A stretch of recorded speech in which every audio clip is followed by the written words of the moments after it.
Greetings, I'm Comrade Rourke, and this is the Communist Manifesto for Personal Finance, the only program that teaches you how to seize your means of production. On today's episode, we're covering budgets, a concept so simple, 4-year-olds could understand it. So naturally, Congress doesn't. Now, when we think of budgets, we tend to think that they're boring, and that's because they are. But we also think that they're complicated, which is simply not true. So on today's episode, we're going to form a budget that's as simple and easy to run as a nuclear power plant in the Ukraine. But before we can do that, let's look at how a budget works by using the most valuable currency of the Soviet Union, potatoes. Part 1. Theory. What is a budget? Greetings, Bolshevik Bunny. Greetings, Comrade Rourke. What are you doing on this fine day in the workers' paradise? I'm harvesting potatoes. How many do you harvest? 10 a week. Wow, that's an above-average yield under Soviet agriculture. It sure is, Comrade. I can't wait to eat them for dinner. Whoa, Bolshevik Bunny, you're not going to eat all those potatoes at once, are you? Why not? Don't you want to store some potatoes for winter? Oh, gee. I guess I forgot about the Russian winter. So did Napoleon and Hitler.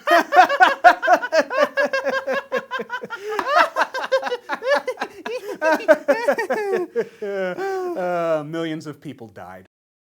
But seriously, Bolshevik Bunny, you need to save some potatoes for when you're not able to work anymore. How do I know how much I should save? It's easy if you use Math. How will math help me? By using Math. we can find out how many potatoes you need right now, how many you need to survive the winter, and how many you need to start putting away. Okay, well, let's figure it out.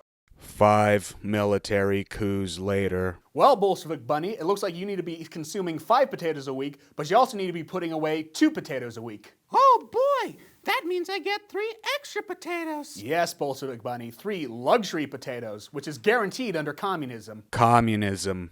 Everyone gets 3 potatoes. Gee, Comrade Rourke, I guess with my harvest, I can eat 8 potatoes a week. You certainly can, Bolshevik Bunny, or you can save those potatoes so you can have more in the winter. It's up to you how you manage your resources. And that, comrades, is what a budget is, a plan to manage your resources. Under capitalism, our main resource is our income. Now, what Bolshevik Bunny and I just demonstrated is something called the 50-30-20 budget, which says you should allocate 50% of your income for your necessities, 20% should go into savings, and 30% should go towards luxury. It's a budget advocated by a lot of financial experts and is complete and absolute bourgeois nonsense. 1. Wages are stagnating while the cost of living increases. Of course, you already know this, otherwise why are you watching a show with the words communist and personal finance in the title? 2. I'm an Asian communist, and even I don't want to waste my time calculating 30% of my budget towards luxuries. If I want a luxury, I simply want to buy it and not worry how it fits into my budget. 3. Life happens, emergencies come up. Sometimes you need money to bribe the secret police. The point is, you need a budget that's flexible for your needs. Now, as a communist, I enjoy inflexible structures with no possibility of change, but I understand not everyone might be on board with communism, which I don't understand. I mean, what has communism ever done wrong? The point is, if you're an American, you want a budget that's simple and easy to execute. A budget such as The skim. the ultimate purpose of a budget is to save money for future needs, like, say, a guerrilla war in Southeast Asia. But how do we get there? Well, the best way is to use The skim. you skim off whatever percentage of your money you want to save. A good baseline is 10 to 20% of your income. Then you put that money into an emergency fund, a 401k, or an IRA. Then you spend the rest of your money on whatever you want to buy. And that's it. That's the skim budget. Just skim whatever you want to save off the top, spend the rest. Do you need to treat radiation burns from a minor nuclear reactor incident? Do that. Do you think all this talk of personal finance is ridiculous because the world's going to end in 10 years? Skim 20% of your income off the top and spend the rest on canned food and firearms. If this sounds simple, that's because it is. But, as we communists well know, whatever seems simple in theory is always a little bit trickier in praxis. So now, let's see how we implement the skim. Part 2. Praxis. Putting the skim to work. The point of the skim budget is to make saving simple and hopefully easy. But I'm guessing for a lot of you, putting 10 to 20% of your income away right off the bat seems pretty impossible.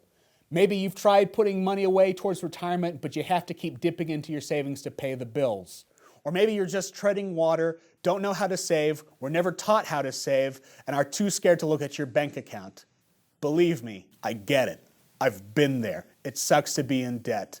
But you can get out of it. Now, I have no reason to lie to you, so I'm not going to say it's easy, but it can be done. So relax, take a deep breath, and do these 3 things. Number 1, start now. Now, if you have absolutely nothing in your savings account, I want you to go to your bank or credit union's website and set up an automatic transfer of $1 a day from your checking to your savings account. Do it right now. I'll wait right here. 5 military coups later. Oh, you're back. Did you set up that automatic deposit? You did? Good. Now, why did I make you do this? To demonstrate a very simple principle. Automation is your friend. Now, that's not always the case in this late-stage capitalist hell, but when you're worried about saving money, automation allows us to build up our savings without us having to worry about it every day. Of course, the trick to building up your savings is leaving it alone. And if you're one of those people who constantly has to dip into your savings to pay the bills, then the only option for you is to take a bite of a big old sandwich. Number 2, know where your money's going. Now, I believe personal finance should be simple, and if practical, easy. This next step is going to be simple, but it's not going to be easy. I want you for the next 3 months to keep track of every expense and purchase. Every single one. So by now you're thinking, boy, this sounds tedious and dull, and that's because it is. Look, it's not easy. It's a big pain in the butt. But like wiping your butt after you defecate, it's something that you need to do. So now you're thinking, seriously, why are you making me do this? Well, it's not to torture you. Believe me, we wouldn't do this to torture you. It's so you can find out how much you spend per month. By keeping track of your finances for 3 months, we can use math to find the average. We're not doing this to be mean, we're doing this so you can find the mean. So now that I've explained it to you, you're finally thinking, no, seriously, do I have to do this? Well, I'll tell you what. If you can put away 20% of your income and pay your credit card bills in full without having to dip into your emergency fund, or worse, your retirement, then you're probably in good financial shape. But if you can't do either of those things, then this is probably a good exercise for you and you need to suck it up. The first and best weapon you have against the capitalist pigs is knowing where your money is going. Because despite what neoliberals say, late-stage capitalism does not want consumers.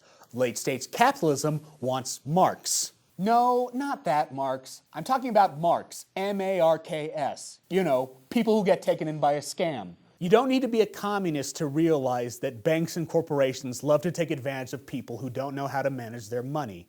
And even if you're one of those people who loves capitalism and doesn't trust communism, which I don't understand. I mean, what has communism ever done wrong? You have to admit that there are some corporations out there who are trying to scam you. Now, am I saying that if you know where your money is going, all your financial troubles will go away? Of course not. But by seeing how much you spend and where your money is going, you can finally... Number 3, form a plan. Now at this point, a lot of financial experts would say, If you stop drinking lattes, you'll retire a millionaire. which is an asinine statement to make. Because as you keep track of your finances, you're probably going to find that the biggest costs are the things you have the least control over, like your housing, your car payments, and your medical bills. And you're not alone. As I said earlier, wages are stagnating while the cost of living is going up.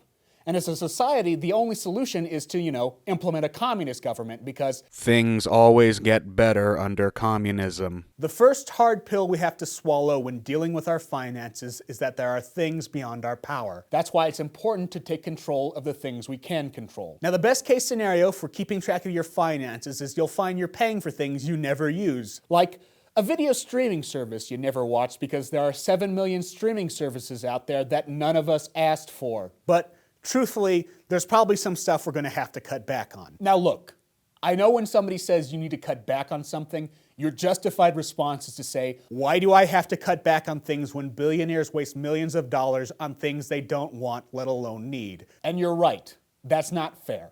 I'm not saying life is fair. All I'm saying is you can choose how to deal with life's injustice. You can fight back, come up with a plan, and go kick capitalism in the teeth. Or you can sit back on your computer, do nothing to change the system, and complain about how unfair life is. It's up to you. You can do what you want with your life. You just can't say you were never told. So once you see where your money is going, you can form a plan on how to save. As I said before, our main objective is to save 10 to 20% of our income. But how do we get there? Well, if you've never seriously built savings before, it's probably not the best idea to start saving 20% right off the bat. The best way to start saving is to use 1% method. No, not that 1%. Look, the first month you're trying to save, just put away 1% of your income. The second month, 2%. The third month, 3%. Keep adding a percent until you reach your goal. If this sounds simple, that's because it is. Personal finance is simple. It's not easy, but it's simple. It just requires Discipline. No, not that. Discipline. You know, the kind your parents talked about. I know. When you got this lecture as a teenager, you thought your parents were idiots. Well, let me tell you something about your parents, kids.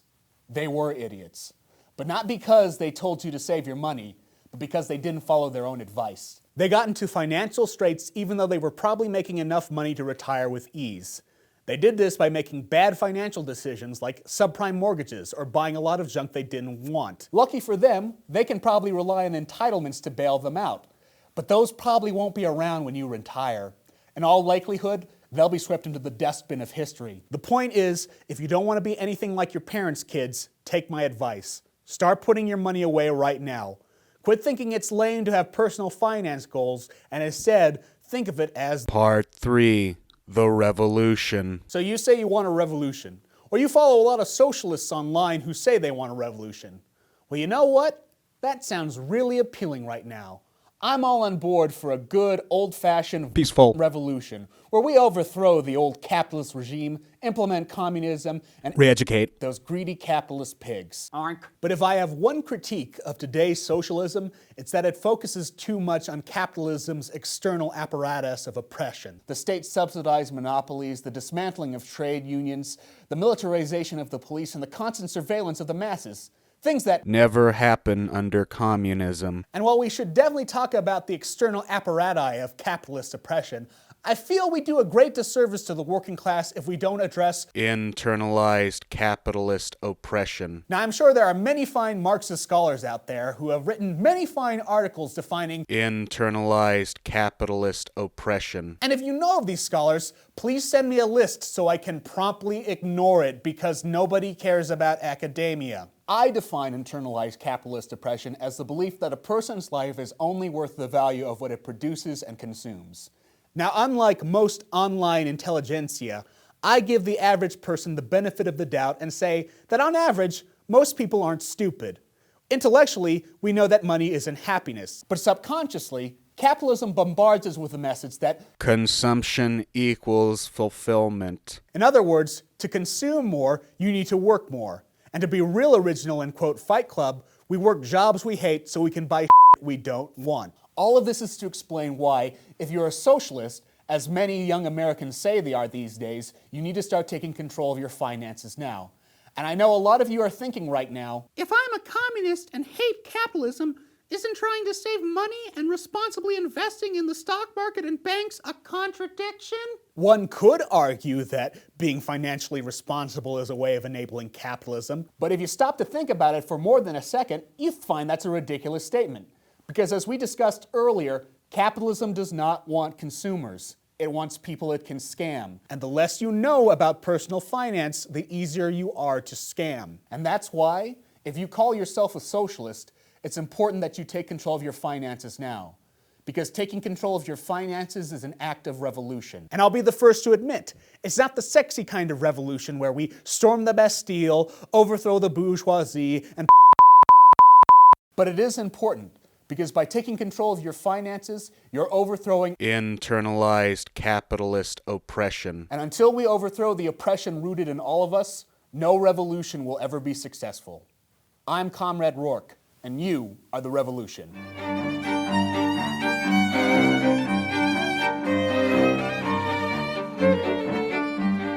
Produced in collaboration with Fort Collins Public Media. If you have any questions, comments, or death threats, please email us at communistfinance@gmail.com or follow us on Twitter at Comrade Rourke.